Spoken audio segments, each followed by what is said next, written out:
some, get some. Can I get a hell yeah? Yes, I am a pirate. You have to go with the pirates because, of course, they have cannons and everything. It's a pirate's life for me.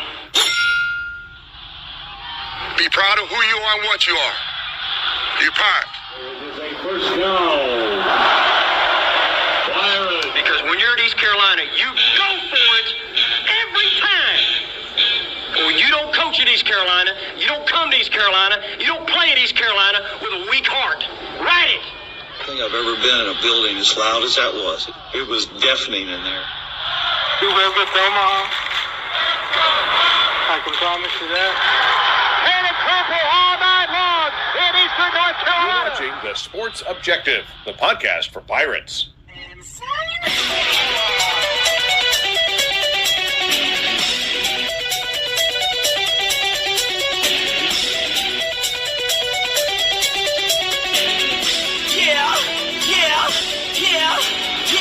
My heart is purple and gold. I'm a pirate down of my soul, and I don't back down not at all. Find out when the cannons explode.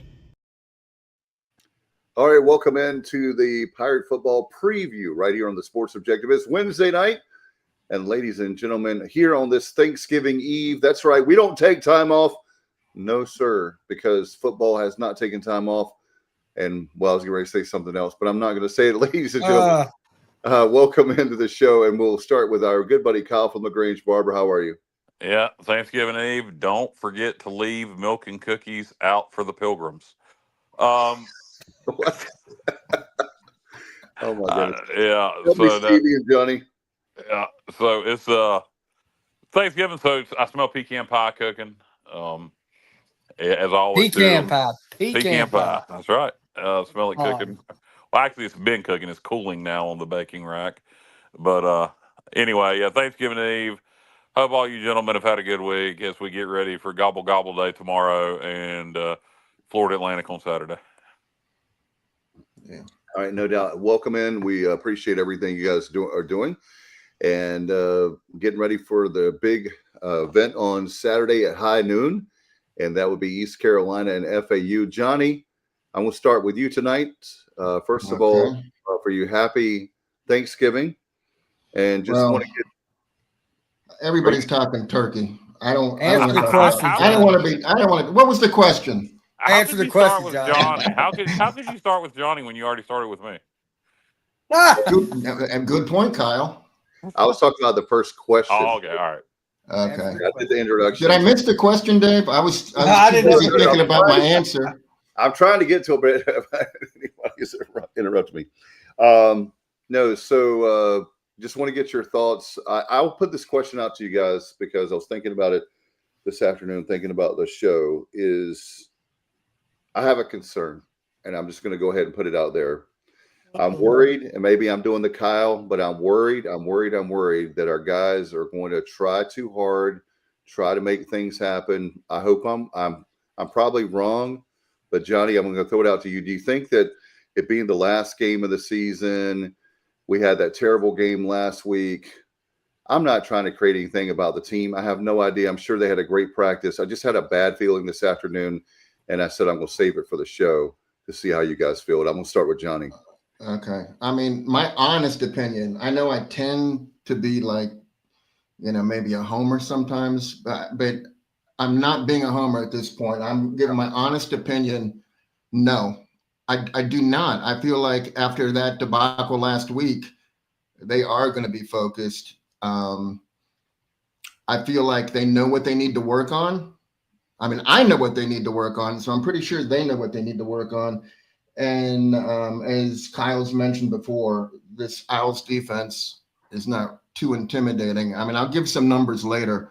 But I just feel like it's a perfect recipe to get well for the Pirates. And we'll go more into it later. But no, Dave, I'm not worried about that. I really and truly, I am not.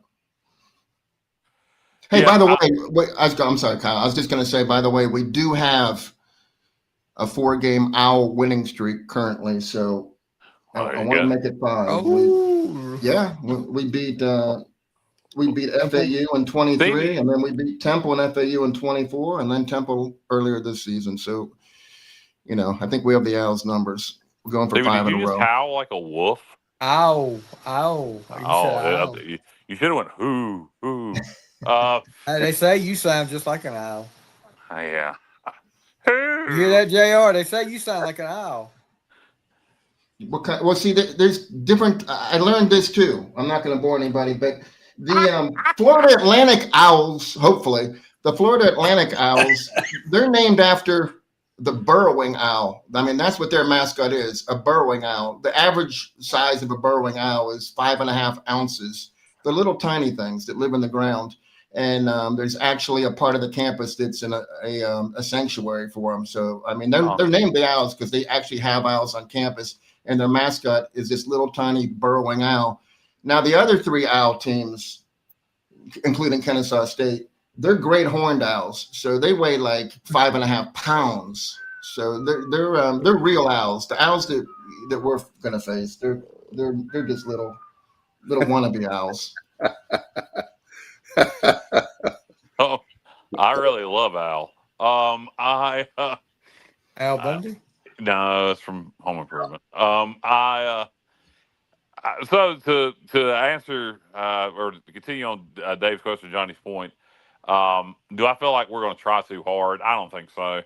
My worry is, with Florida Atlantic. First of all, their passing game is one of the best in the conference. So that's obviously, or the best in the conference. So that's obviously a concern is their passing attack. And our weakness of our defense is our pass D. But, I think we'll be able to get pressure on their quarterback. I think it's going to be a high-scoring game. I do think they're going to get points on us. My concern with them is their head coach is a lunatic, and I mean that in a good way. He goes for it with bowl eligibility on the line against UConn, on 4th down from his own 10. So with absolutely nothing on the line except playing for pride and to get win number 5, they're going to be going for it on 4th down. They're going to be faking kick. We're going to have to watch for every nonsensical thing you can think of. And what we're going to have to do when they go for it on 4th and 5 from their 20, we're going to have to make them pay for it. We're going to have to make sure they don't convert. And then when we get the ball on a short field, when they do something like that and we stop them, we're going to have to take advantage and score. So that's my concern more is being mentally focused on the weird crap, the going forward on 4th down, the fake punts, because there's going to be a whole lot of it. And, what I would attack it. You attack by attacking. I would do the same crap. Blake likes to be aggressive. I'd be aggressive. I got a whole bunch of thoughts on this game, but just to answer Dave's initial question, I guess sort of not try too hard. I'm not really worried about being focused in general for the game of football. I guess maybe a little I am. So to answer Dave's question, I guess a little, because I'm worried about the crazy stuff Florida Atlantic does anyway. They're going to do it even more because of the situation they're in. There's no reason not to. And it's a 12 o'clock kickoff. So if you ain't 100% alert and ready for that kind of stuff, you don't want it to sneak up on you. So that would be my biggest concern in relation to Dave's question. Stevie, your thoughts? I don't think we're going to come out trying too hard. I mean, I think somebody made the comment the other night that their defense couldn't stop air. Yeah, it was me. Yeah, I know. So we get a couple of stops from them, we should be able to. And like you say, Kyle, when they go for it on these crazy, going for it like 4th and 5 from the 20, we've got to get off the field. We can't let them convert, and we can't. This is one of those games with a team you cannot let hang around. You got to go ahead. I'm sorry. You got to put them away. I mean, you got to pull ahead of them. You can't let them keep hanging around till like late in the game, or you might be in trouble then. I think they will hang around. I think it's going to be a close game. I think we're going to win, but I think it's going to be a close game. I think their offense will hit enough explosion plays in the passing game. I think we'll get some. I think we'll create some things on defense. We'll get pressure on the quarterback, maybe create some turnovers, but I also think they're going to hit some explosion plays. The key to us, and we'll just keep breaking down the game. look, they're horrible against the run. This offense is at its absolute best when we can run the football, and we should be able to run the Yeah. football on them. And particularly if Yannick can't go, if he can't go, and you're hearing conflicting things on that, then you're going to have to play with more 12 personnel. And this may be a game where, we could actually use that to our advantage. You'd like to have Yannick to be able to do what you want to, 11 or 12 personnel. But if we have to go big, run our tight ends, if we can pound the ball on them and then go over the top to hit some big plays, this might not be the worst situation not to have Yannick, because I think we're going to run the ball on them a lot. Yeah, I'm sorry, Johnny. Go ahead. No, I was just going to say, to Kyle's point, FAU's given up 31 rushing touchdowns. That's crazy. 31, that's a lot. And they're, as far as rushing defense, they're 12th, obviously. They're giving up 195.5 yards a game. But I do want to say something, Kyle, about your earlier statement. I'm going to disagree with you. Veldkamp might be the most prolific passer, but he's not the best passer. I said best passing offense. I didn't say okay. Because if Caton threw as many passes as Veldkamp, they don't run the ball. They just don't run it. It's like 70-30 pass to run. So he's thrown 105 more passes than Caton, but Caton averages more yards per attempt. And, Caton's throwing 6 picks, and Veldkamp's throwing, 15? Well, you throw that much, you're going to throw a lot of picks. But they put up 600 yards of offense against UConn. I mean, they're a scary offensive football team. They are. I think they're going to have a lot of trouble with our running game, and I feel like we're going to be able to create enough havoc to create some turnovers. I think this is going to be an interesting football game. It's a game to me that Stevie, you said we don't need to let them hang around. I think by the nature of their offense, they're such an explosive offense that we may jump out on them. Maybe we come out hot, we jump out 21-0, but my guess is they're going to get back in it. I just, by the nature of their offense at home, it's kind of hard to have them not hang around. I would say to our team at some point in this game, FAU is probably I wouldn't be shot at all at one point in this game if FAU leads the game. They're bad in the fourth quarter. They have been so far this year. So I'll caution everybody that if FAU is leading going into the fourth, stay tuned, because it doesn't mean they'll be leading at the end of the fourth. So I'm going to disagree with Stevie on that one. Just based on the way they've played, I think I expect them to be in the game in the fourth, but I expect the fourth is when we'll put it away.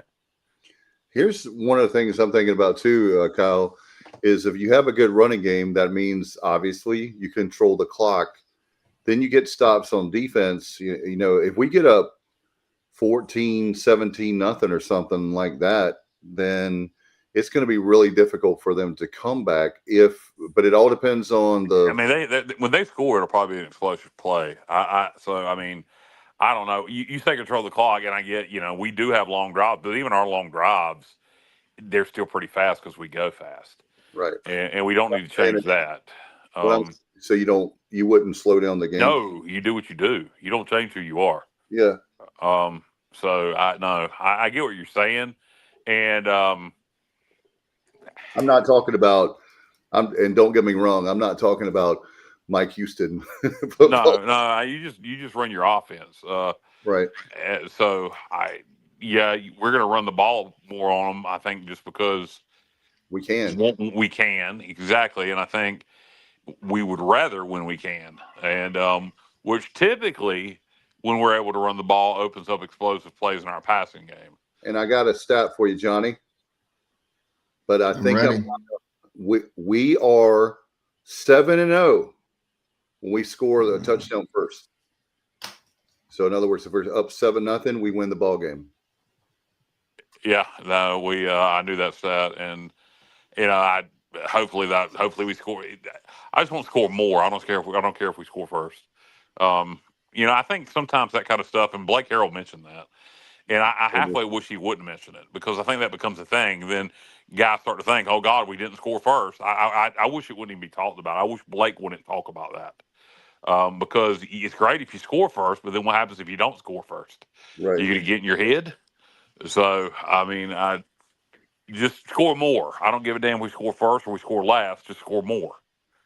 So that's what matters to me. I know nothing about FAU special teams. JR, Yeah. can you Okay. tell me about FAU special teams? Well, I can tell you that it's all pretty much a wash, except for when it comes to punting, the punting game. As far as like place kicking, very, very similar stats. Punting, they're number 9 in the conference. We're number 11, but the difference is only less than a yard. So the only significant thing I can find in special teams is that I believe they're the only team in the country that has 2 touchdowns off of blocked punts. So that's USF has blocked 2 punts, but they didn't score a touchdown off of them. So FAU is done that. Who were those against, JR? Well, FIU, They Florida lost International, yeah, and the Rattlers of Florida A&M. Okay, Florida all right. A&M. I'll tell you something else for this game with their running game, and it being the last game of the regular season. I would utilize Mike Wright more than I have at the quarterback position. I'd run some Wildcat. You want to stay who you are, but we have some of that in our package, so it's not like we have some of that in our system packages for that. We haven't seen it a lot, but I'd like to see more of that this week. Stevie, I was going to come to you on as far as offense. Do you have? Are there some plays that you've got saved by this point of the season in Game 12 where you say, okay, this is the time that we need to do this? Maybe it's a trick play, maybe it's a play or a wrinkle that people have not seen yet. I know that's probably a lot to ask when it's Game 12. Well, there's a few plays that you probably still have in your back pocket, depending on how the season went. I know there was we had a really good year, and there was a game we were playing a team to the last game of the regular season to see who had home field through the playoffs, and we only used like 8 plays that night. We were able to use 8 plays that night, so we didn't show them. We had to play them again later on in the playoffs. So, but yeah, you depending on how your season goes, you always have a little bit of something in your back pocket that you can put on somebody by this time of the year. And you don't want to do that, like you said, guys. You don't want to do that if we've got the game in hand. Then there's no reason to show those plays in case we want them for the bowl game. I mean, if we have the game in hand, no, but we may have to use them to get the game in hand. I expect to win this game, but I don't think it's going to be a cakewalk by any means. No, I'm not saying, I don't expect that. I'm just saying I don't know. I mean, I didn't think last week it was going to happen. So I think it's going to be a touchdown kind of game. And we'll talk about, by the way, our teas, as you know, if you're a regular listener or viewer, we'll have that at the very end of the show. So make sure to get your predictions ready, as our guys here, the panel will definitely have theirs ready. But we'll talk about that in the show. What about, you talked about defense. They obviously can't, like Kyle said, they can't stop air. So they can't stop the run. They're okay against the pass, but they're not good against the run. Okay. So that's one thing that we can keep in mind, that we're probably going to, would you say, guys, we're pretty much, aren't we, Johnny, aren't we pretty much like 50-50 or 55-45? We're almost, we're closest to 50-50 as we've ever been. Okay. It feels that way. I just didn't know that actually. It is. And as far as FAU's pass defense, it's not really a great difference between their pass defense and our pass defense. But only 3 teams in the country have less interceptions than FAU. They've only been able to get 3 interceptions, and teams throw a lot on them. So, that plays in our favor. I feel like the fact that they're not picking passes off. I agree. I think the turnover margin for us, and they actually more so on the road, but they've turned the ball over at times quite a bit, but more so on the road. If this game was in Greenville, I feel really good about it. But in Boca, it's a little bit more concerning. Is it still 7 points for the spread? Last It time I is. checked, it was, yeah. Hey, Kyle, I want to address your point because we're not talking about Alamo Dome numbers. It's nothing. It's nothing like that. But still, at home, Veldkamp 15 touchdowns, 2 interceptions. On the road, 13 touchdowns, 15 interceptions.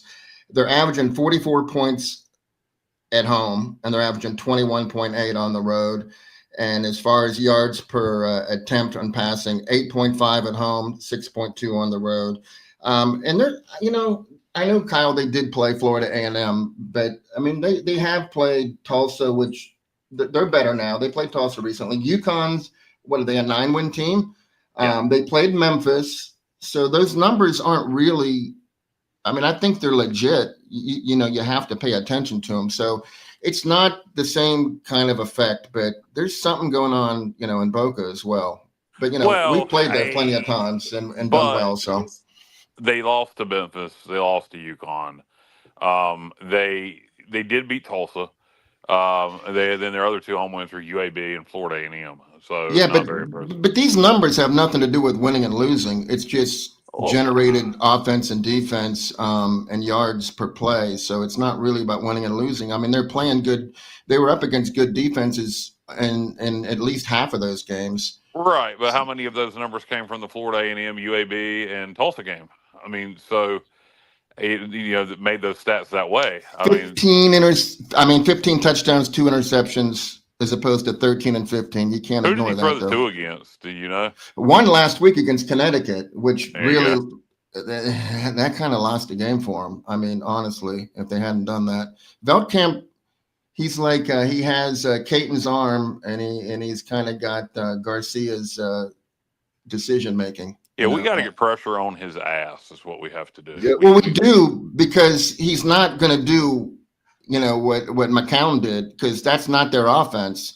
McCown's only thrown 11 balls. Well, he's only completed 11 balls over 20 yards, and Veldkamp's is the same as Caton is 23.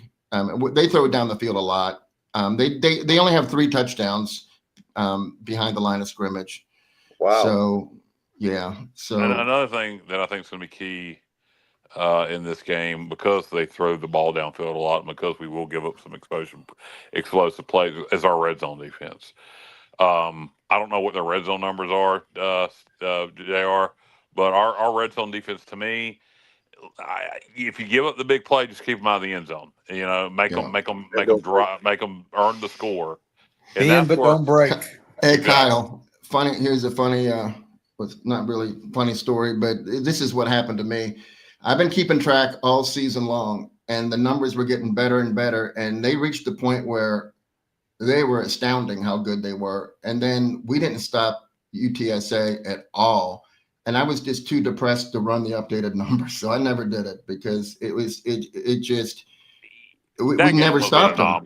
That game was an anomaly. Yeah, I know. We never stopped them, though, so it was disappointing. Hey, I think this week, since the offenses schemes are different, everyone was saying, I know you guys have probably heard it on other shows, that our defensive backs suck. They got burned, but they didn't. I'm going to say it again. UTSA had 51 air yards and 198 yards after catch. So he wasn't throwing any ball longer than like 5 yards for like 20 of the 24 passes.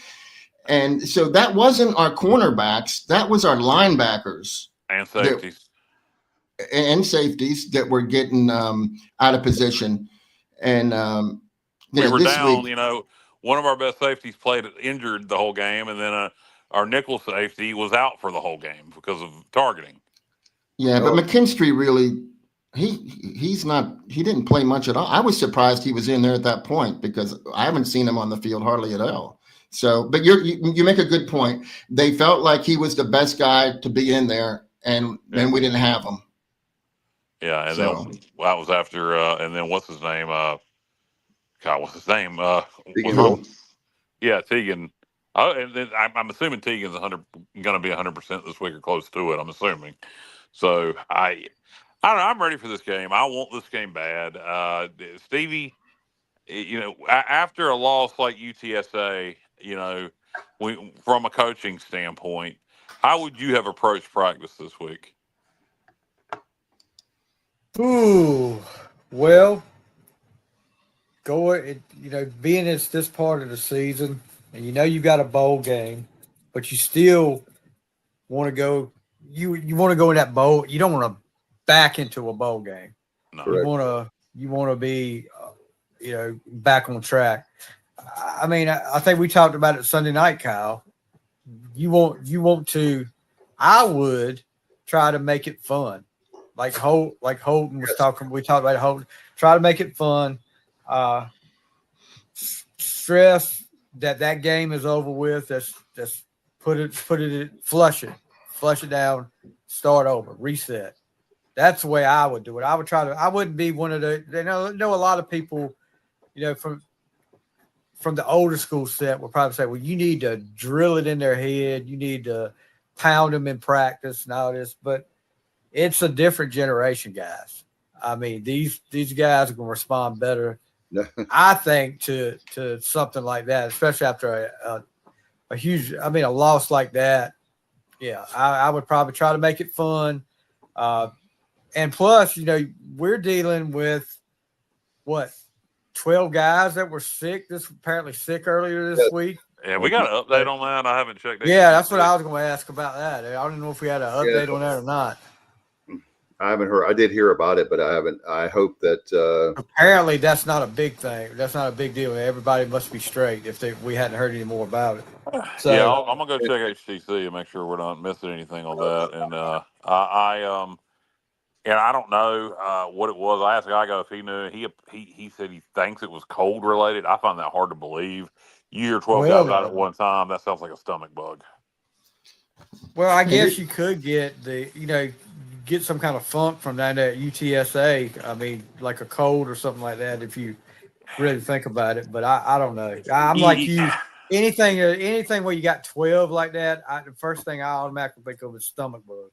Yeah, the only way to me you have 12 guys out at one time and it's not a stomach bug is if they're all 12 running a low grade temperature or a temperature at all, and so you're sitting them out to make sure it doesn't spread.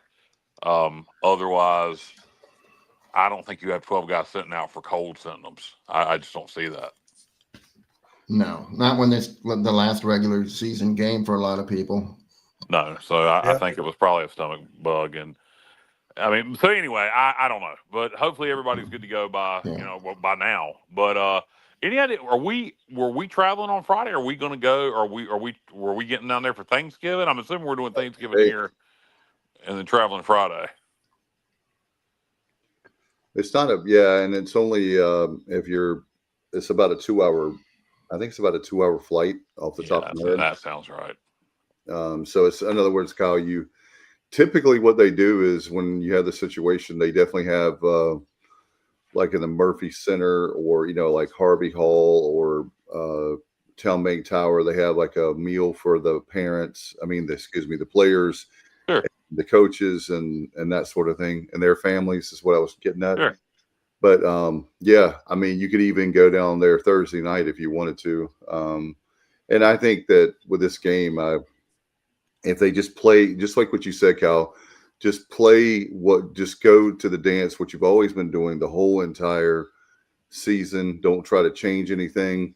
And getting back to Stevie, I was going to make a point, by the way, when you were talking about old school coaches, I got two words for you. Mike Houston. That's exactly what Mike Houston would have done. And there's a reason why he lost the locker room and why Blake Harrell most likely won't, is because he can read that room as far as a player's room a lot better than Mike Houston or a lot of those. Blake said at the press conference Monday, and I'd love to know if he was referring more to about last week or this week, if he was being critical of himself or speaking about how he was going to handle things this week. But he talked about last week. He said in the press conference Monday, he said, he said as the head coach, he said when we're really up, he said I need to be the opposite of the team. He said if they're really up, I need to see. And he said, so I don't know if he was talking about this week that he needs to make sure they have fun, or if he was being critical of himself, maybe blaming himself some, maybe he was too positive after the Memphis win this past week, or maybe it was some of both. But I did find it was interesting that he made that comment. He was talking about one of the. I was trying to remember which coach he was talking about. Does that? You referenced Mike Elko. Elko, yeah, thank you, from Texas A&M. Yeah, so yeah, I heard that. I mean, for me personally, I think there's no. Here's the thing: there's nothing you can do about that game on Saturday, including with our fan base. Just we've said it 100 million times. Flush it. There's no reason at this point to even watch tape. You've won 7 ball games. You have a chance to win 8. Focus just on what you can. I mean, it's a serenity prayer. Focus on what you can control. And right now, all you've got left is FAU in front of you. So, yeah, what I would say to the guys, and not that they need a pep talk from me, but just if I was the head coach, what I tell them is, one game doesn't change 10 games. That show everybody that one game is not who we are. The other 10 games are who we are, even the losses. Because we performed well against BYU for the most part. We played well against NC State. We should have beaten Tulane. We were in every ball game through 10 games. That one game is not who you are. And they should have, and those boys should be motivated and have their asses on fire this week to go prove that very point that we are who we thought we were. That team you saw against UTSA, we don't know who that was, but I want us. One game doesn't define a season. 10 games, you played well, one game you didn't. Let's make it 11 out of 12 and go take care of business this weekend. I mean, it's really that simple. Be who you were those first 10 games. Yes. We know that we have the talent to win the games. They were not flukes. For the first 10 games, we've won 7. And another thing is go back to what we're talking about. Well, even the losses, Dave, because had we lost to UTSA, because if we'd lost to UTSA, 37-31, we would after the game we'd have just been disappointed we lost in the conference championship and all that, but nobody would have been feeling like calling we did. For coaches to be fired. Yeah, which is just insane. But we need to just get back to who we are, and I think we will. And I look, I don't give a damn if we win this one in triple overtime.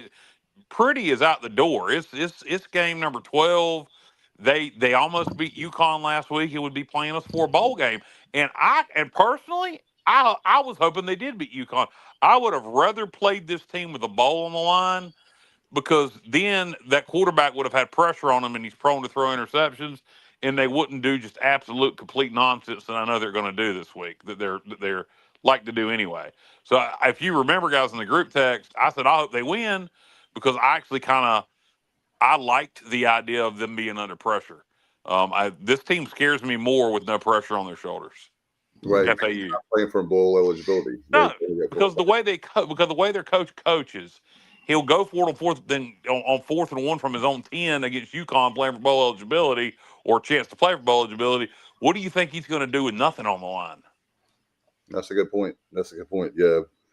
Well, we just got to just like we talked about before, we got to take care of business. That's the main thing. Yeah. FAU's only punted 25 times the entire season. They're the lowest in the conference, obviously. Wow.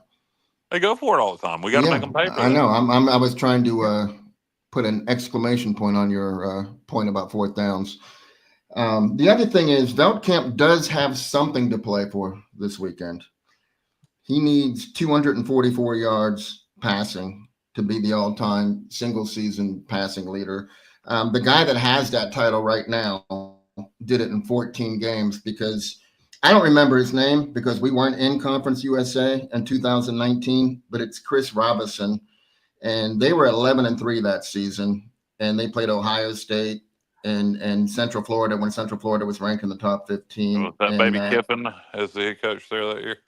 And they won the Conference USA championship. But so he needs 200 and whatever I said, 245 to break the record. 244. I would expect he'll get that. If they don't get that, then we probably blew them out. And they need 174 yards passing to be the all-time passing team of FAU history, because there's other guys that have thrown the ball when FAU got up or down big. So anyhow, they're definitely talking about those things in the media down there in Boca. So, well, I mean, those goals, they should hit those goals in a waltz. I would think so, especially as much as they throw it, just sheer numbers. Exactly. If we hold them to less than 244-yard pass, or certainly less than 170-some yards passing, we win that game huge. So, because they don't run it much. So no, I expect they'll take care of those records. Hopefully in a loss. Yeah, it doesn't matter if he gets a record, and all we care about is to win the game. Are you guys done with talking about FAU, where we could do a round table, or do you want to? What about you? I mean, I'm done with the game itself. I had some owl trivia, but we can come to that later. Let's talk about something else. Trivia. Hey, everyone, it's the night before Thanksgiving. Everybody wants to talk about turkeys.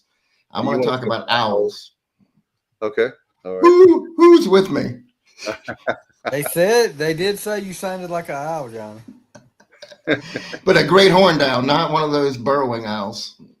He's not going to bite, Steve. Okay, I'll make it short. Here we go. Here's our owl trivia of the night.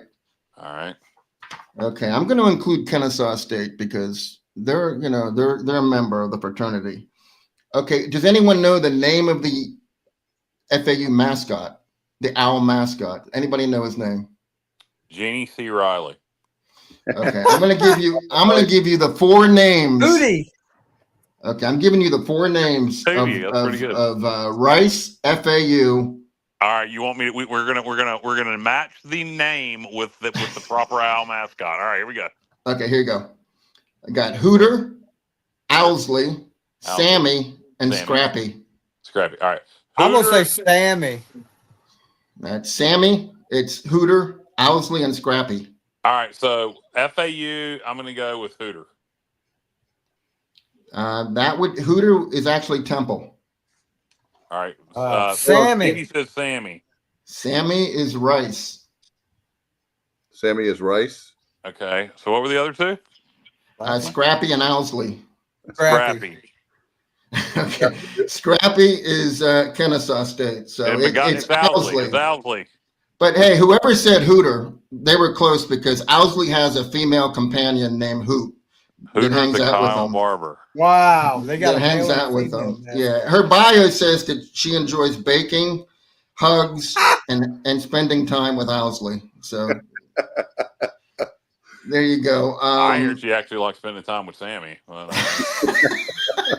Really not.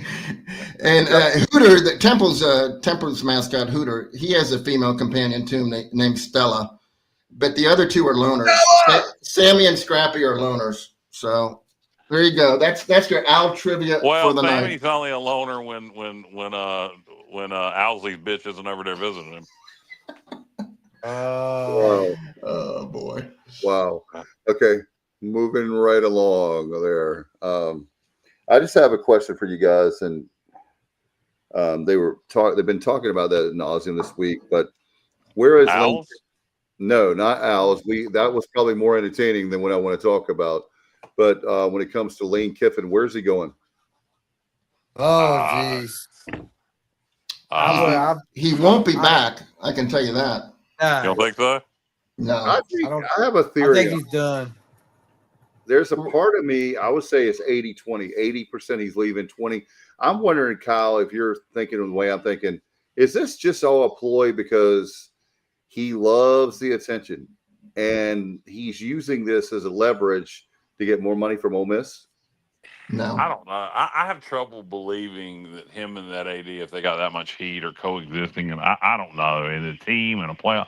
I'll tell you what, if they lose to Mississippi State this week, I'll know he's leaving because that means his team was completely distracted. They're gone. Yeah. So I really don't care, honestly. I feel like he's leaving just because if I do care because I mean Ole Miss, it sucks for North Texas and Ole Miss. Both of those teams are having, seasons of a lifetime. and now the coaches are walking out the door. North Texas, Well, North Texas definitely. head coach at least said he was leaving, and when it's not rumored, he's gone. Yeah, but with Lane Kiffin, if he wasn't leaving, he wouldn't be doing things the way he's doing it because he's sabotaging his team right now. So if he's staying, and unless he's telling them something completely different behind the snes. He's a whack job, so he might be. But what's his agent's name? Jimmy Sexton or Jimmy Bag of Donuts. I don't know. And no, he's that guy. He'll do it. I'm sure he's like trying to instruct Lane. Okay, this is how we get the most money. This is what I want you to do. And it's just, I hate the landscape of college football right now as far as coaching. This time of the year, I mean, look at the NFL. What would happen if all of a sudden, what Nick Sirianni was to say, okay, I'm leaving. The Eagles make the playoffs, and he's like, I'm going to go to to Jacksonville or whatever. It's just crazy. It would never happen in the NFL, and it shouldn't. It should never happen in the NCAA. They should finish the season out before any coaching changes are made. Kenny says, I agree. Kenny says he's going to LSU and Lincoln Riley to the Gators. Possibly.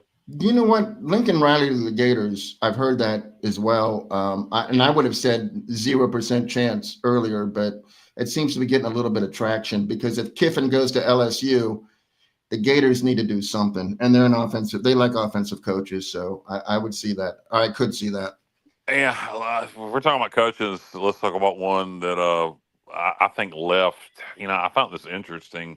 And the reason I found it interesting, not that he left, but I think bigger opportunities might have came his way. Coach Morris has done a great job at UConn, and 9-3, and took the head coaching job at Colorado State today, which seems like a lateral move. The only thing I would say, Colorado State obviously cares about football more than UConn, and they're in a conference. I think that had he waited, you got Dave Doran potentially retiring at NC State. Who's to say, somebody doesn't hire, let's say Florida wants UVA's head coach. There's going to be dominoes that fall. Right. Where I think a Power 4 job could have came open for him. So I think he jumped to that Colorado State job a little too soon if he was looking to leave UConn. Yeah. But maybe he thought it was the right fit for him. A great hire by Colorado State. Yeah. That's as good as they couldn't have done any better. No way. Yeah.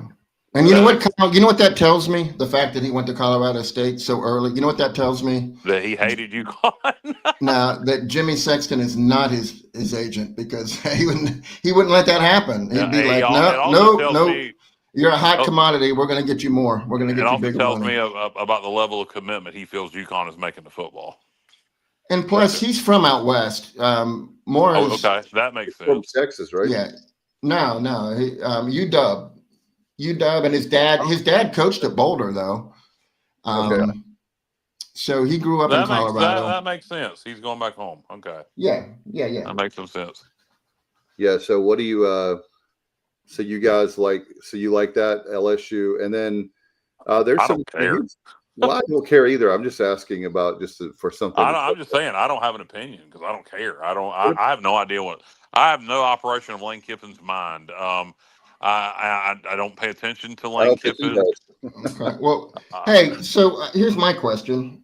We got. I'm going to go through these real quick. Oregon State, Cal, UCLA, Stanford, Auburn, LSU, Florida, Arkansas, UAB, North Texas, UConn, and probably Kentucky. Arkansas hired their head coach. Well, it's not a from USF. That's the rumor. USF. I was going to say USF. So if that happens, and then we're going to beat Florida Atlantic. We're going to beat Florida Atlantic this week. Navy's going to lose to Memphis just because I think Memphis at home will beat Navy. Then South Florida is now just going to quit on the season because they're losing their head coach and it's going to somehow lose to Charlotte. and then North Texas is also going to quit because their head coach is leaving, and they're going to lose to Temple. And suddenly the Pirates are second place in the conference. There you go. I like what you're thinking, Kyle. I like what you're thinking. Yeah, we don't need South. Now, it helps if South Florida loses, but all we need to have happen to have a chance but it's going to depend on the numbers and all kinds of weird crap. All we need is Navy to lose and North Texas to lose. But we're talking about Charlotte, possibly the worst team We don't need South Florida to lose. in FBS. We don't have to have them lose. Okay, so it'll be a tie at that point between East Carolina, South Florida, and North Texas. yeah, and North Texas would get the number 1 seed. Oh, but USF beat North Texas though. Right, exactly, and then Navy would have lost to Memphis at this point, and we beat Memphis, and yeah, I think we're so far down in the metrics though. It would be really difficult. I like where you're going though. I posted more details on the way the numbers. It's some of it's based on how convincingly you beat opponents.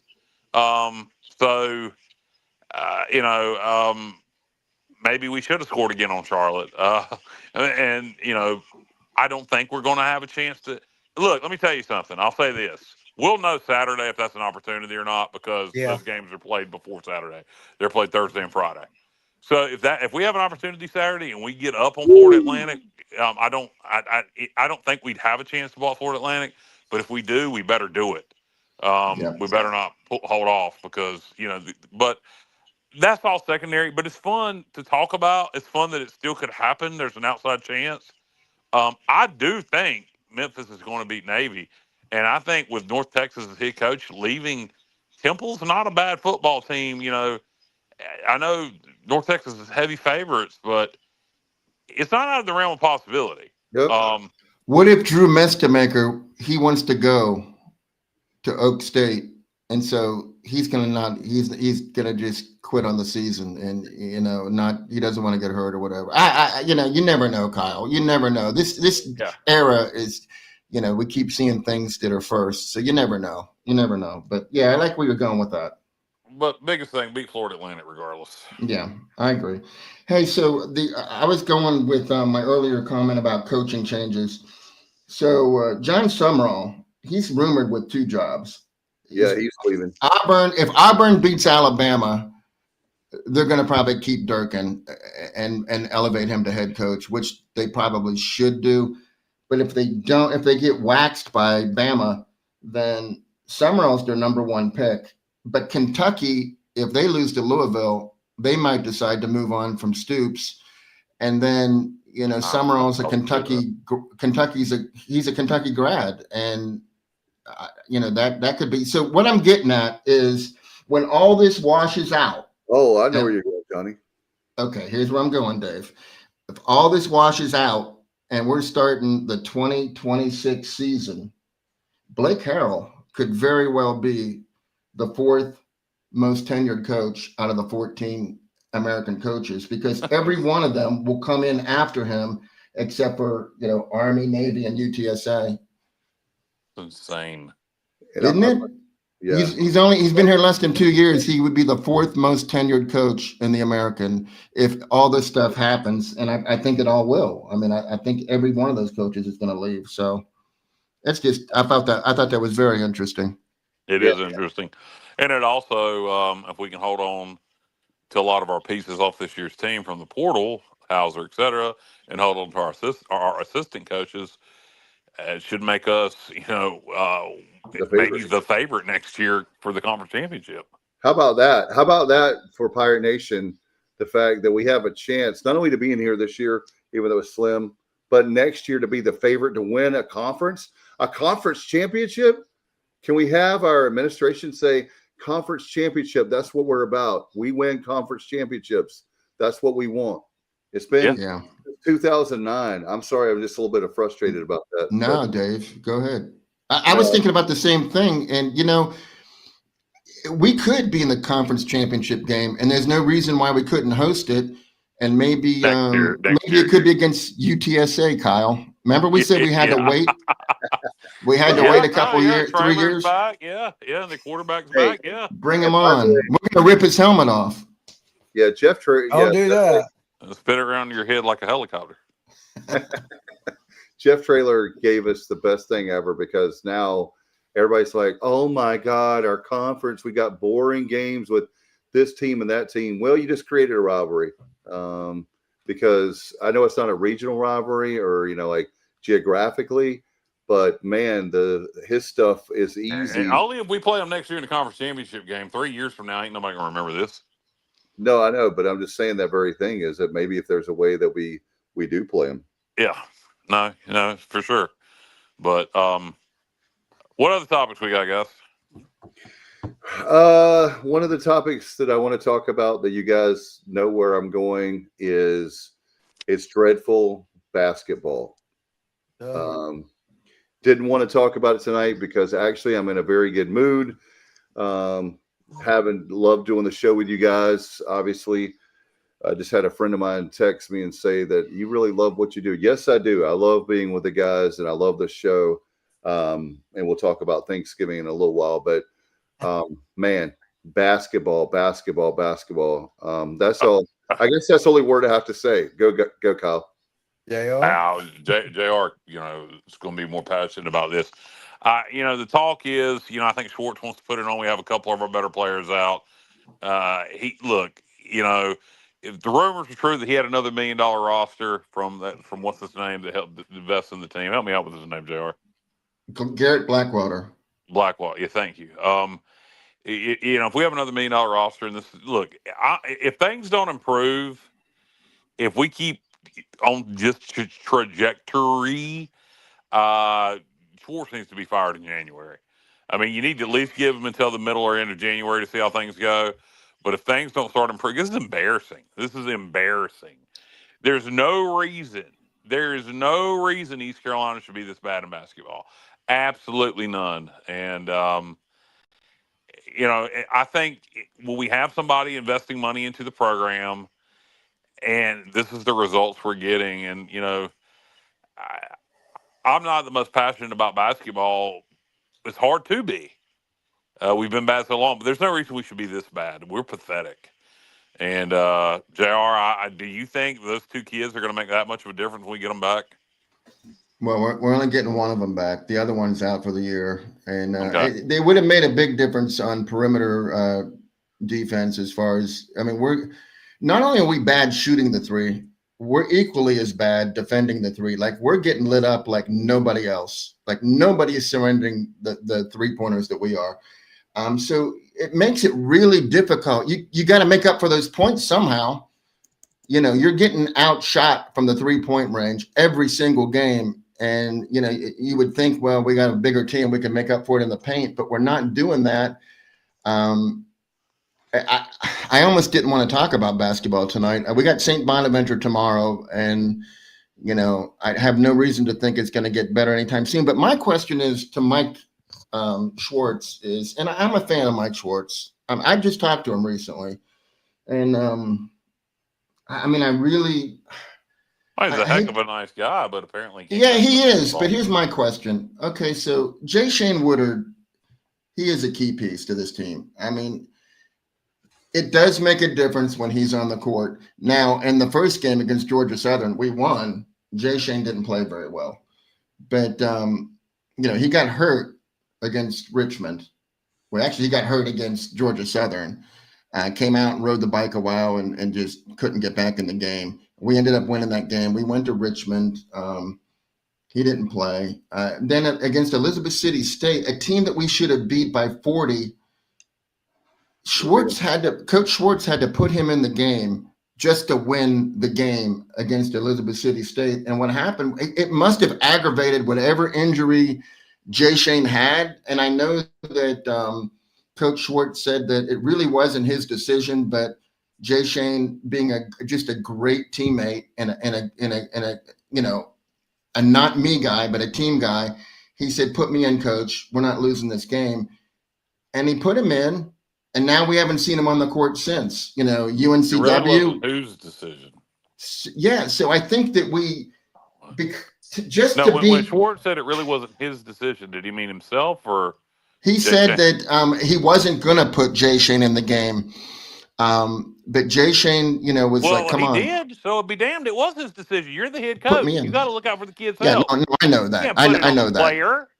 I know that. He wasn't putting it on the player. I'm going to stick up for Coach Schwartz. He wasn't putting it on the player. He was just saying, ideally, I wouldn't want to put Jay Shane in, but he convinced me that he wanted to go in and he was able to go in. But since he went in, we secured a 1-point win over Elizabeth City State. And now Jay Shane hasn't been on the court for UNCW, which we got throttled. Charleston Southern, we got beat. Michigan State, we got beat. Okay, so we've won 2 games by an average of 2 points per game.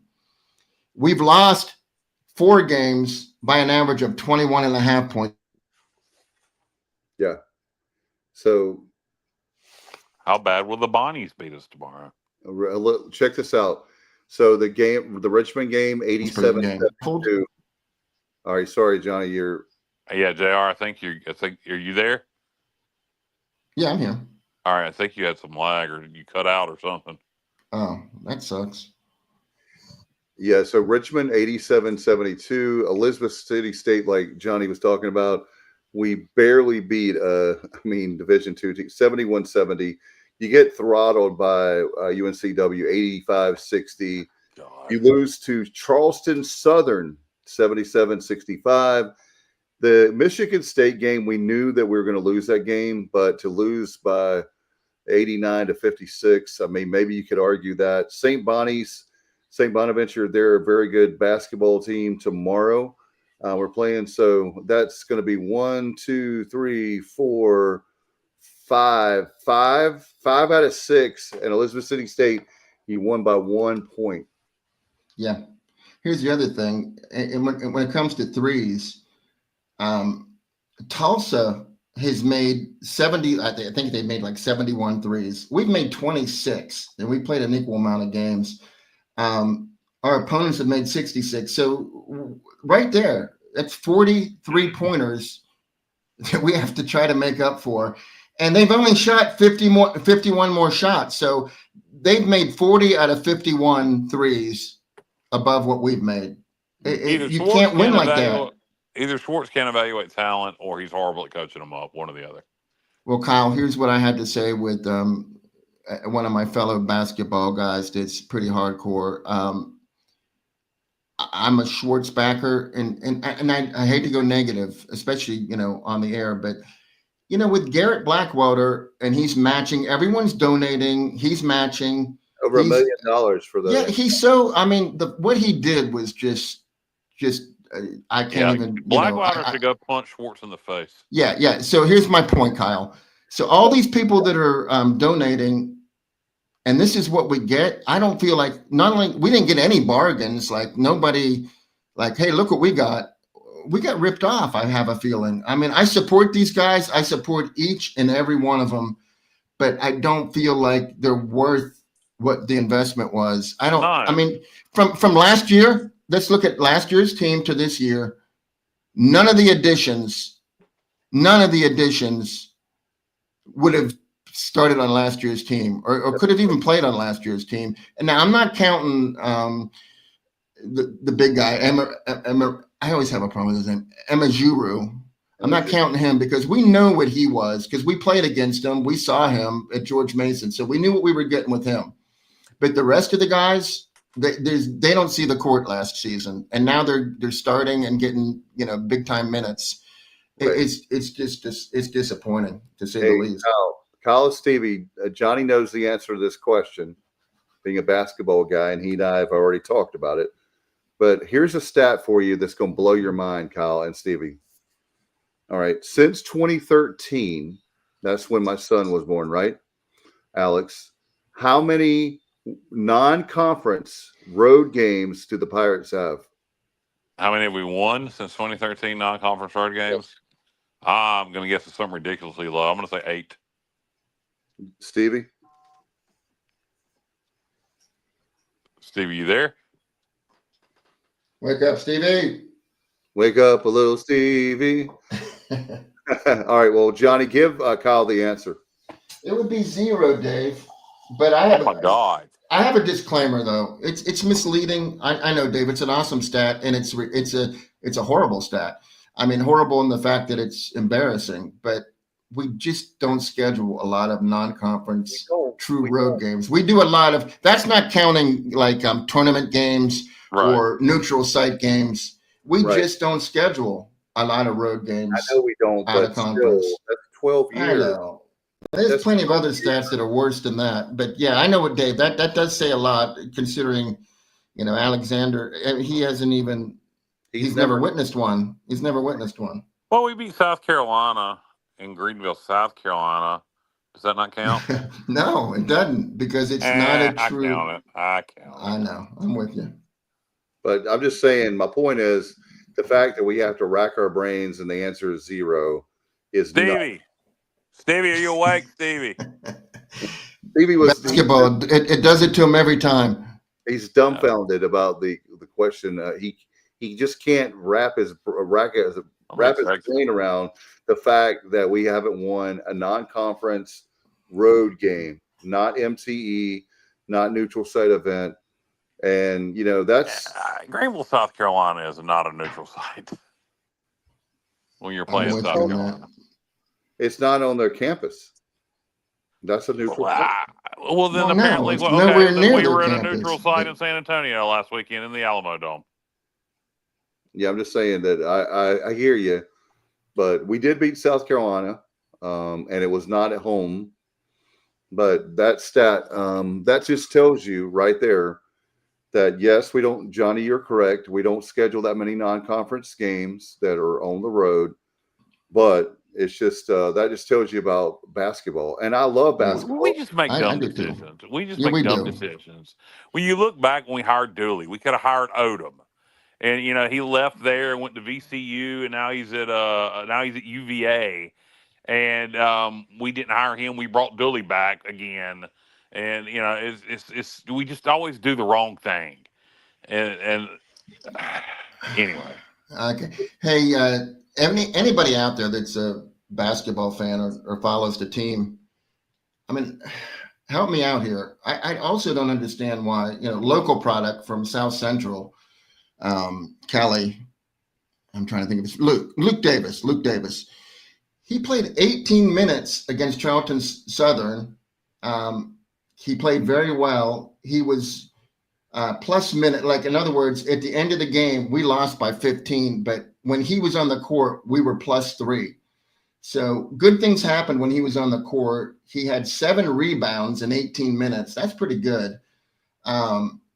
He was 2 for 4 shooting, which on this team is the best shooter, you know, on the team by far. Yet Michigan State, which is a big team, and he's a big guy, he doesn't play. I just don't understand. You know, I know there might be things at play that I don't realize, but the substitution patterns, when you watch a game and you watch the flow, you're like, why are we running this lineup against that lineup? I always say that to myself. And I don't think that I know more about basketball than Coach Schwartz, by no means. But there's just, I'm baffled continuously by him. That's all I'm going to say about that. And we suck at assists too. We're like the lowest of the low in assisted field goals. Like our field goals are like, you fight for yourself. You know, you're like, you gotta make something happen on your own, because we get very few assisted field goals. And that's exactly why we are what we are right now. So hopefully it'll turn around. Kenny's saying that this is Gilbert's guy and he's not working out as usual. Yeah. Yeah. Well, Blake's Gilbert's guy, so hopefully that works out. But so far, let's go back to, before I get any more depressed, guys. Let's go back. Yeah, really. Let's do our predictions and get out of here. No Thanksgiving talk. You mean we wasted the stupid basketball talk when we could have been talking about Thanksgiving? Yeah. We can do that. No, I'll take the blame on that, Kyle. We wasted the time on owls instead of turkey. That's on me. I apologize. Kenny, we can do our predictions and then Thanksgiving and get out of here. Kenny, Kenny. I hope you're right. I hope you're right. I really do. 65-21. No way. I hope you're right, though. Well, hey, that's a number right there. Maybe I'm going with Kenny on this, on that he's saying 65-21, because we need to score a lot of points to have a chance to get in the. No. It's not going to happen. happen, but I mean, hold on, Dave. Hold on. You say it's not going to happen. I think Kenny's been right an awful lot on this show. Yeah. Like, I'm uplifted by Kenny's prediction. I'm not anti-Kenny at all, and I'm not anti. I know you're not. You love Kenny. You've said so. Yeah. You've said so. I know for a fact you are anti-Kenny. Oh, I am? Okay. Maybe little Kitty from South Park. I don't know. Kenneth says we need to turn the corner and win these conference games we're supposed to win against lesser opponents as we should and not play their level. He's got East Carolina 34, FAU 14. And Justin Brooks, I don't like that score either. 51-21 Pirates. I don't like that. I don't like any of these scores. I hope they're all right, but I don't agree with any of them. I hope they're right. 34-20. Which one is it, Justin? Is it 51 or 34? All right. Our good Hey, Dave. Yeah. Once we get some TSO swag, we can give away like T-shirts or hats to people that you know most that get the score most. We're gonna do that. We're gonna do that next year for sure. I hadn't talked to you guys, but that's something. I'm glad you said that, Johnny. We are working on swag, and we'll have it definitely in 2026 for football. So I need Kyle's help on that. But anyway, we will definitely do that for sure. But and we'll keep. I know Johnny being the stats guy, will definitely be able to keep up with that. Let's see, John White, our pitcher during the Coach O days, 35-24 Pirates. Yeah, that sounds more in line with what I'm thinking. He says the QA needs swag. Okay, well we'll get you some swag for next year as long as you can drive Kyle to a game. Drive Kyle to a game, and you guys can have a lot of fun on the road. I think like on the road again. Hey, I can tell you with John White, a lot went into his pick. Like he didn't just throw out numbers like that. He's very analytical. I know that he like ran numbers and he thought about it a while and played out different scenarios. So I think I like that score of better than everybody else's. I mean, yeah, I think that John might be onto something. Yeah, I hope the 65-21 is right. Oh my God, that would be. Hey, you talk about a tale of two games. You go from getting your tail kicked to kicking tail. Yeah. I'll take that. But I agree with you guys. I'm gonna give out my prediction here in a minute. But I just don't see the 65. But hey, if we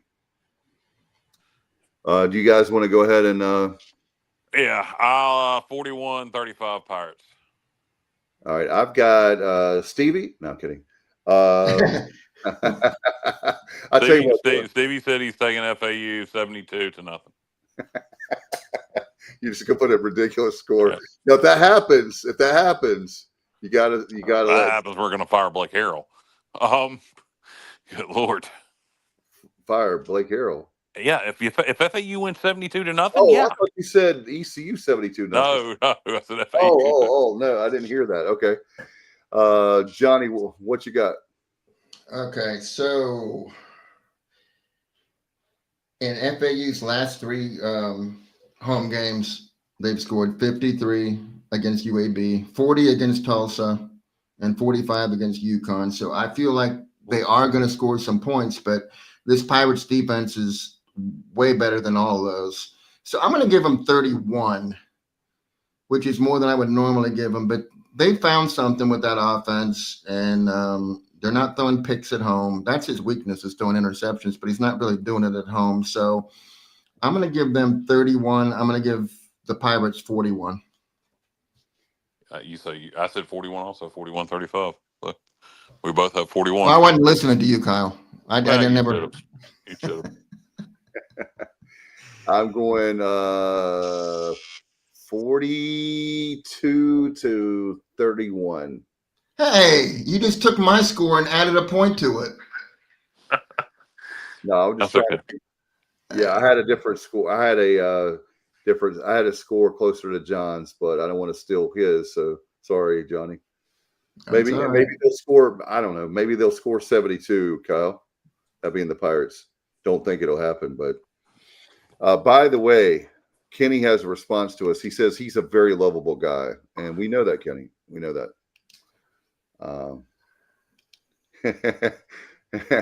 John says Price is right play there, Dave. Yeah, thank you. Yeah, well, like it's frustrating because you're like thinking like of the score you think it's going to be, and you don't want it to be a copycat. So $1. $1. yeah.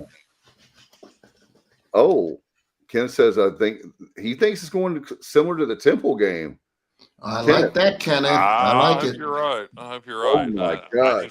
I just don't see. I think they got too much explosiveness on offense for us to completely shut them down. I think we win the game, which is really all that matters. All right, now speaking of all that matters, Kyle, let's talk some turkey and get out of here. Okay. So what you got? All right. So what is is there like a menu in mind that you have that you say, okay, this, I'm just going to ask you this for, I assume Stevie DeBlock. Well, I'll ask him, but Kyle, what is your favorite menu? Like you say, we've got Jessica, we've got to have this to have a traditional Thanksgiving. I know you're not doing that this year, but what's your favorite menu? Well, I mean, we're going out to dinner with the family tomorrow, and then going to our friends for supper. So we are having the traditional meal. But like, I mean, like she cooked it. Huh? I meant like when I said traditional, I mean like she normally does it, so you're going against the norm. So if she cooks it, things I got to have her up make. Yeah. She always makes pecan pie, which she did. Yeah. But if she's cooking everything, I mean, hell, I don't know. Broccoli casserole is something she makes really good. How about if I just tell you my favorite Thanksgiving foods? Okay, I love a really good cornbread dressing, particularly I love a good sausage stuffing. That sounded horrible, but I do. Sausage dressing, let's say it that way. And green meat casserole, standard white boy dish. Love to have collard greens on Thanksgiving. Love a sweet potato pie. Love sweet potato casserole with pecans on top. Love like smoked turkey a lot. Not very big on roasted turkey, which is what typically you have. And fried turkey's good, but my favorite way to have turkey, smoked turkey. As far as the desserts go, I've mentioned sweet potato pie, pecan pie, pretty much any kind of pie. I eat pumpkin pie, lemon meringue pie, blackberry pie, blueberry pie, chocolate pie, poutine pie. It's really not a pie I don't like. Wow. Boy. Yeah, it's hard to top. Johnny, what you got? Collard greens and pigtails. Hey, absolutely. I'm going to Kyle's for Thanksgiving, although I don't eat turkey. I hate turkey. So I'll be having roast beef. I like roast beef grilled outdoors. Oh, that's what I do. Yes, sir. Okay. Right. I have a good wife, but this time we're going to my brother's for Thanksgiving, so there will be turkey. There will be no beef this Thanksgiving, but I won't eat a lot of it. I'll eat. Do you like turkey? Do you like turkey? I just don't like turkey. What about smoked turkey? The thing with like deep fried turkey or smoked turkey, I mean, the gravy, you don't really get gravy that way, but no. But smoked turkey, have you ever had? I like smoked anything, to be honest with you. I'm a smoky guy. I like smoked anything, but have you ever had smoked turkey chopped up and done like Eastern North Carolina barbecue? That's intriguing. I have not, and I'd probably like that because I do like smoky. That's a Kinston thing. Okay, I need to head down to Kinston for Thanksgiving then. It doesn't have to be Thanksgiving. I can hook you up with some turkey barbecue. Turkey barbecue. Let me know sometime you're in Greenville. I can hook you up. What about cranberry sauce? No. See, I like cranberry sauce. I do, and I actually like it on turkey. Okay, yeah, I've done that. I'm passed on cranberry sauce, and I love sweet potatoes, but I don't like the stuff with the marshmallows, and it's just too much other good stuff to eat. So I kind of avoid those two things. But I love the sweet potato pie and then the sweet potatoes. Oh, sweet potato pie, yeah, and sweet potato biscuits. They're both great. I just don't like the marshmallows. Casserole. Well, there is you can do a sweet potato casserole with pecans on top, which is delicious. Yeah. That is very good. That sounds awesome. What You never about had that? You never had that, JR? No. That is Bubba's favorite food. it's so good. It is. That really it is. Ask Bubba. That's his favorite food: sweet potato casserole Well, those with two praline things go pecans on great. I top. would think they would go great together. Yeah, that's his Banana favorite. pudding, of course, Kenny. I Kenny, don't I know. associate banana pudding with Thanksgiving. To me, that's a pig picking summertime dish. I mean, I know people have it at Thanksgiving, but I Hey, don't associate it with if, Thanksgiving. What if there's about banana pudding, I'm eating it. what about you guys like corn pudding? Yes, My absolutely. In fact, grandmother used to cook that. I'll probably have some tomorrow. Yeah, Where we're going for supper tomorrow night. My friend Jamie makes corn pudding, and it's really good.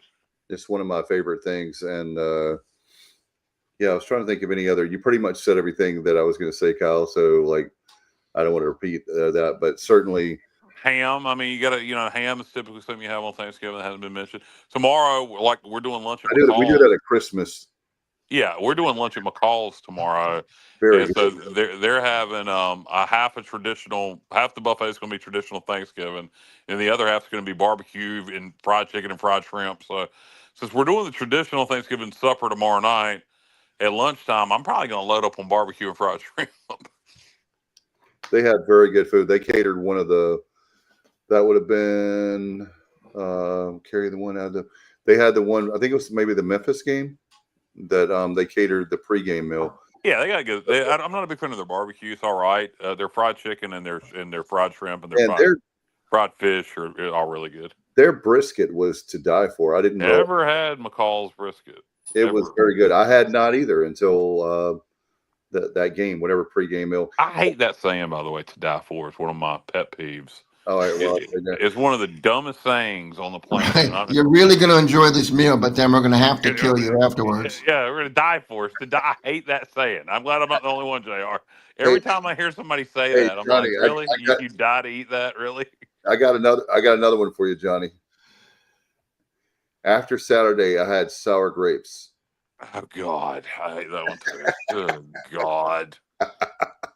I had to. We need to do a whole show of like sayings that people hate. That would be, or a segment for sure. By the way, guys, I got to tell you about this restaurant, and I promise we'll get out of here and wish everybody happy Thanksgiving. It's now more of a regional chain, but you guys have got to check out. And Kyle, you may have heard of it. I don't know if Stevie has or Johnny, but there's a place, and it's more in Central North Carolina now. Did Stevie die? I don't know. He's there. He's there in spirit. We're just gonna leave that picture up for the rest of Yeah, he just got that silly grin on his face. In loving memory. 30 minutes. Yeah. He left the show. We'll just keep that square up. All right, what chain are you talking about? It's a Peruvian restaurant called Alpaca. Have you heard of it? Yes, I have. It is. No. Kyle, you've got to try it out. I would try it. But you say alpacas, and it makes me. It does There's make no me, alpacas on the menu, though. No, it's not. Well, alpaca it does make me something I want to point out, and I don't mean to step on your restaurant thing. You can go back to it, but I want to know why all young boys between the ages of 13 and 21 have their hair cut like alpacas. Think about it. Think about the way an alpaca's head looks. Think about their hair, and then think about the bushy. That was I never thought about that, Kyle, but now I can't forget it. Yeah, they like alpacas.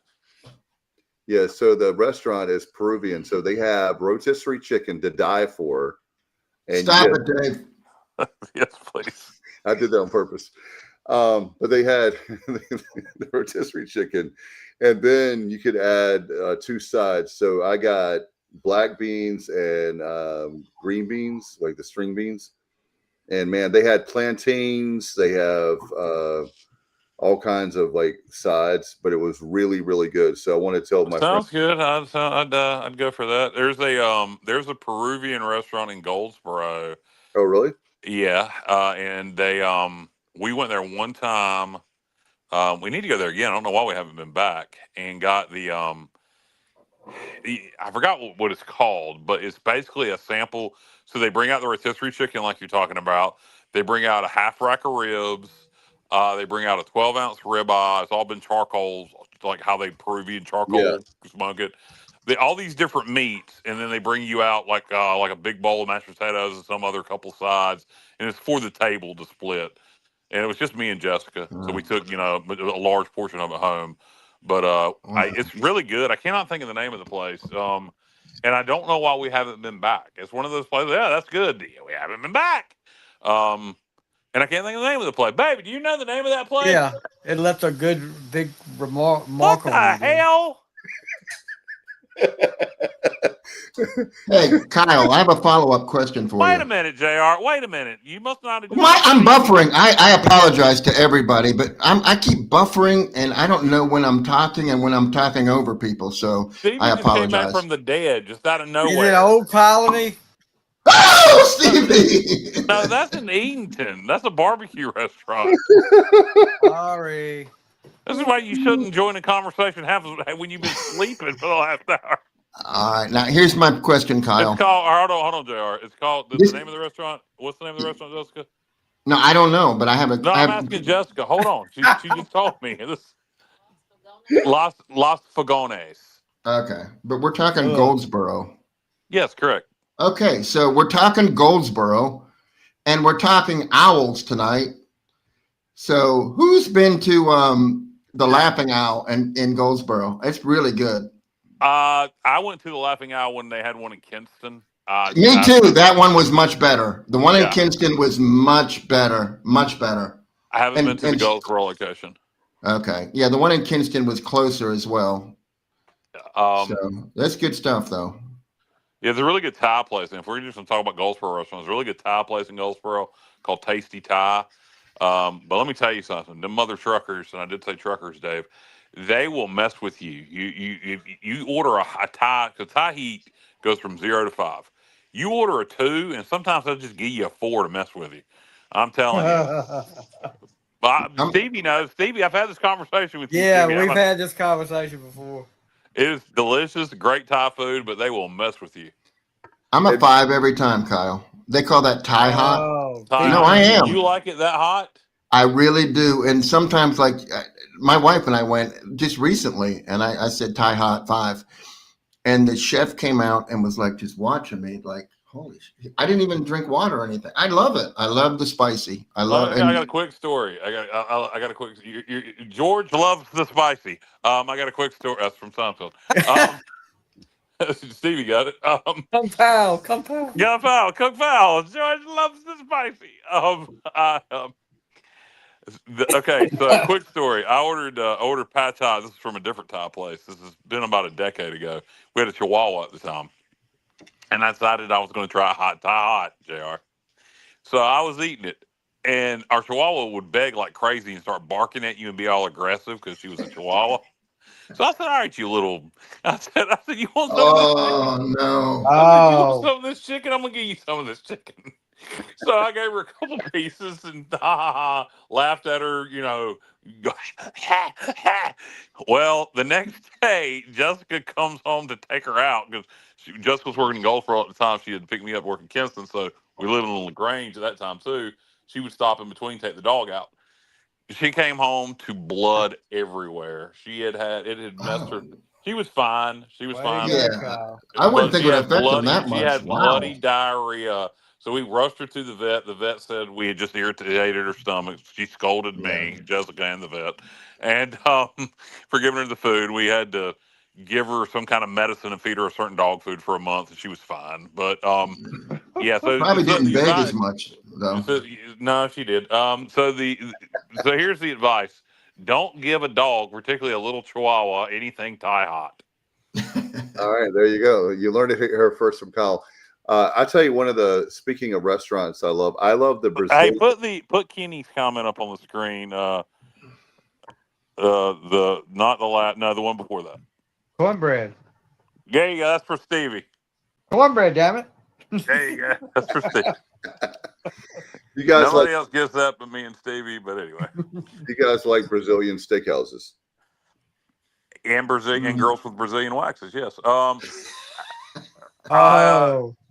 Yes, Brazilian steakhouses are great.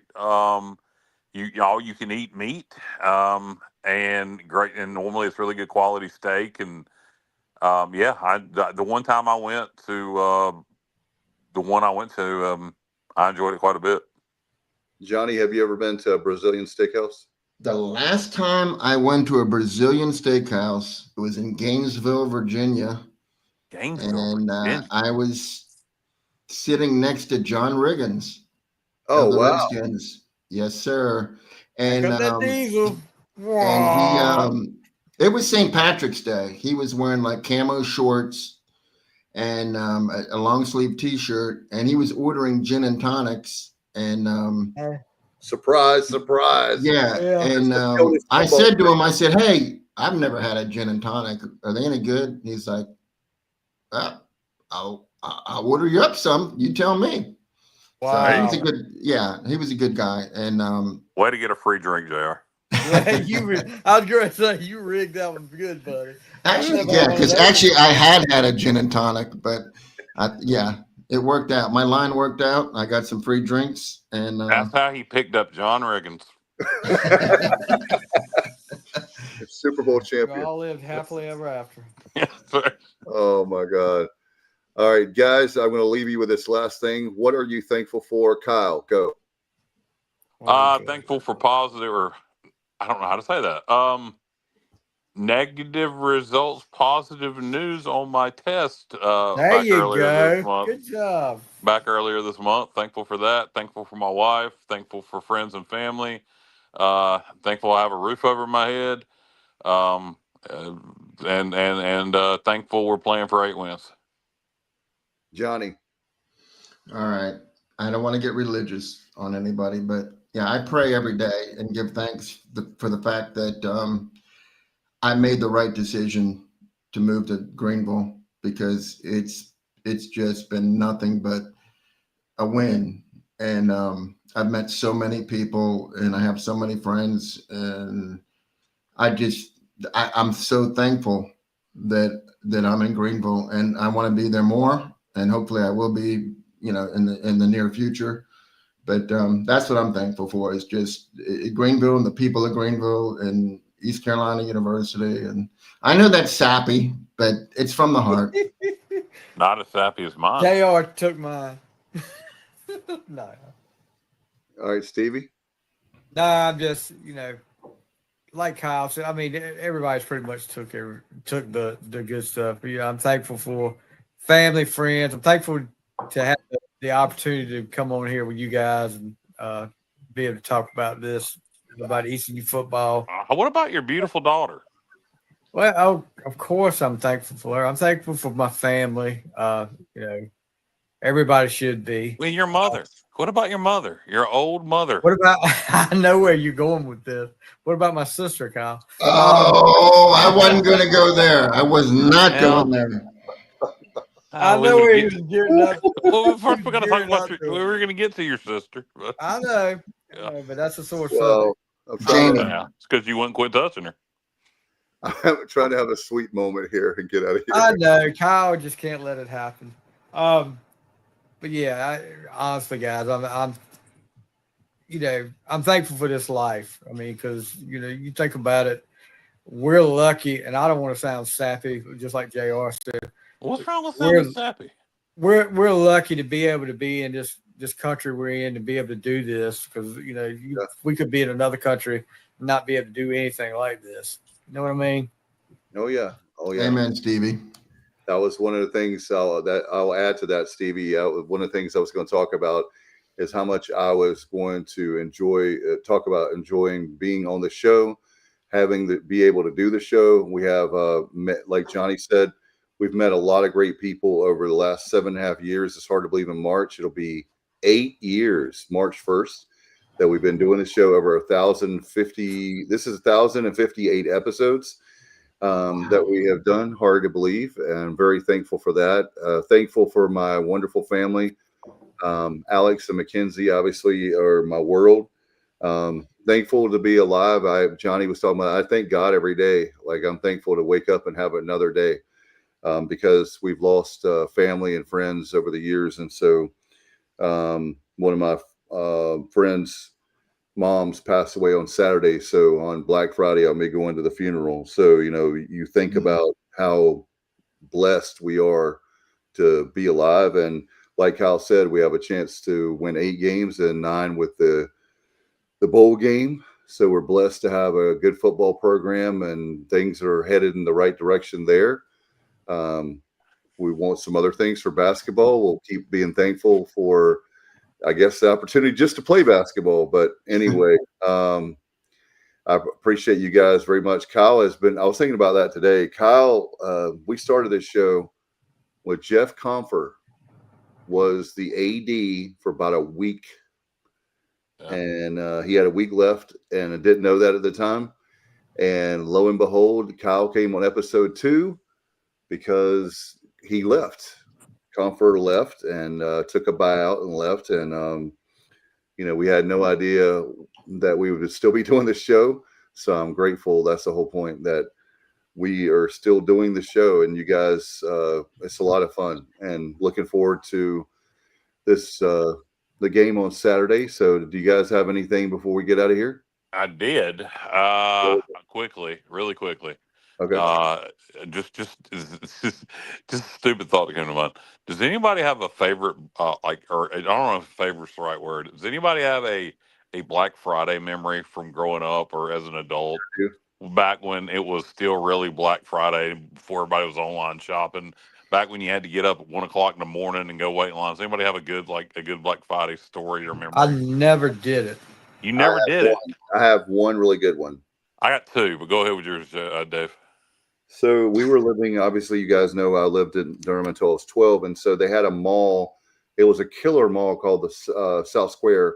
It was 2 stories, and they had a whole bunch of, stores and all that. Well, my mother, I love her to death, but she loves dolls. And so there's these dolls called Madame Alexander dolls. They're really famous and, all that. Well, Belk had like a whole bunch of a shipment for Black Friday, and why in the hell you would do that and have Madame Alexander dolls and all that. So literally the doors they were on the upstairs. So we're on the upstairs, and the doors opened up, and you know how you see like the bull rush kind of thing? Sure. People were knocking. I was getting ready to say a bad word. Well, thank you, Lord, that I didn't say it. I did think it. But people, you had to get to an area where the dolls were. But when you did that, there was like the home area where people were knocking stuff over and breaking stuff like plates and stuff just to get to those dolls. And I'm like 9 years old, and I'm like, who cares about these dolls? Like, but anyway, it was like these older ladies back then, where I don't know if probably our audience doesn't even know what I'm talking about. But the reason I brought that up, it was like the classic scene from a old mall where you've got like maybe 50 to 100 people going through a Belk store, and they're breaking stuff trying to get these dolls. So I know that probably not the most exciting story, but I know what you're talking about. You could have. You should have used the colorful language and cleaned it up, or not cleaned it up. You used the color. I can retell that story for you and make it hysterical. But because the imagery, if you think about it, would be hysterical. A bunch of old ladies going for these stupid ass dolls and little kids. So, but here's my 2. One is quick. I'll just tell it, and I actually got 3, but I'll just tell 2. Me and Jessica, one year she wanted a laptop at Walmart, and this was early 2000s. And it was like $150 for the laptop, and so it was, they had 10. Each store was just going to get 10, and so we get there. We're like there at 4 a.m. We're in line, and we're number 7 in line. We're good. All these people were behind us in line. I don't know why, because they only had 10. I don't know. Anyway, for the stupid laptop, and dude comes out and says we only got 3. Oh, and I start, as particularly me in my 20s would do, raising immortal hell. And suddenly they found the other 7. But so she got her laptop. That's really not that great of a story, but just a memory. The other one is a pretty good story. We did Black Friday shopping again. I don't remember what we went out for because it's secondary to the story. So we're leaving. I don't even remember where we were coming from. But it was about 5 o'clock in the morning, and I remember the year it was. It was 2009, to the day of the UTEP game, last game of the or 2008, last game of the regular season, and a deer. We had a Jeep Grand Cherokee at the time. We had just left Black Friday shopping. A deer ran into the side of our Grand Cherokee, leaving from Black Friday shopping, and that's it. I mean, so my stories were really no better than yours. JR, Stevie never did it. JR, can you make up one? Make up a really good one. All right. So I told myself I wasn't going to do Black Friday this year, but no way, no chance that was going to happen. I mean, I had leftovers to eat and my dignity to protect. But my cousin, he texted me at 4:50 a.m. and was like, Target has TVs for $98. We ride at dawn. And the next thing I know, I'm standing in line outside the store, clutching a cup of coffee. I mean, it was so strong, it would legally be like a performance-enhancing drug. Then the doors opened, the crowd moved. It was crazy. Like, it was absolute chaos. Right. And then two guys were arguing over an air fryer or something. I don't know. And then a woman tried to scan a candle in her phone that didn't match the price. It was just crazy. And so, to make the long story short, we never got the $98 TV, and I left there with nothing. I left the store with absolutely nothing, and I woke up at 4:58 for no apparent reason. Oh wow! Yeah, we did that one year at Target too for cheap TVs for my mom. She had us. We camped outside of the stupid Target in Goldsboro. We got there at like 1 a.m., 2 a.m., something like that, to get some 50-inch TV and 2000 whatever it was for whatever price it was, and we got the TV. But yeah, I remember getting there like at 2 a.m. and waiting outside the Target. I got several memories of just waiting in line places like that. I remember talking basketball. We had played Campbell in basketball like a couple days before, and I taught East Carolina Campbell basketball game to some young girl that was a Campbell student in front of me in line. I don't know. I got lots of memories like that, just waiting in line. Hey, for the record, I did make that up, Kyle. Did you really? Yeah, I made that up. That's the best you could do with a made-up story. I believe it. I'm like Stevie. I don't care about Black Friday. It's not worth the hassle. So here we go. One year we went Black Friday shopping in Greenville. It was we got there at 3 a.m. We got there at 3 a.m. We were waiting outside of Target, and these 4 co-eds that young East Carolina female students. That's what co-eds are.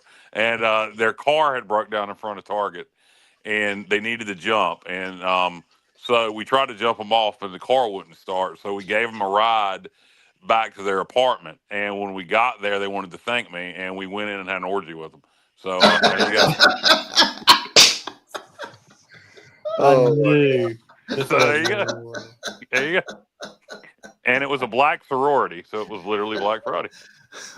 Oh, man. It's going from bad to worse. Oh my God! Wow. So there you go. You wanted the good Black Friday story. That's Kyle how you make up a Black Friday story. He woke up the daddy, woke up Stevie, and Stevie's like, "Why did I wake up?" Nobody's watching at this point. Actually, there are. I think we got 28 people still, Kyle. Yeah. Well, how is nobody commenting? Because they're they're totally dialed into your weaving of these magical stories. Yeah. All right. I didn't see that one coming. Yeah. Well, I did. Well, all 4 of those young ladies did. All right. Let's get out of here, guys. Happy Thanksgiving, everybody, and hopefully we have a show. Well, we're not FCC regulated. I think we'll be good. All right. Well, good luck to the Pirates, guys. There was nothing egregious there, though. That was just good entertainment. Exactly. I'm just giving Kyle a hard time. I know. I was giving those young ladies a hard time. Oh God! Get it! Hey, let's end the show now. You're giving him too much. I was giving those young ladies. Stevie had a little nap, so now he's all fired up.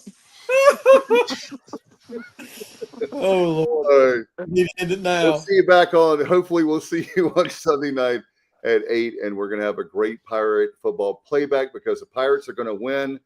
And when they do, we want this place to explode with like several hundred listeners. That's what I did. Yeah. Good night, everybody, and go Pirates.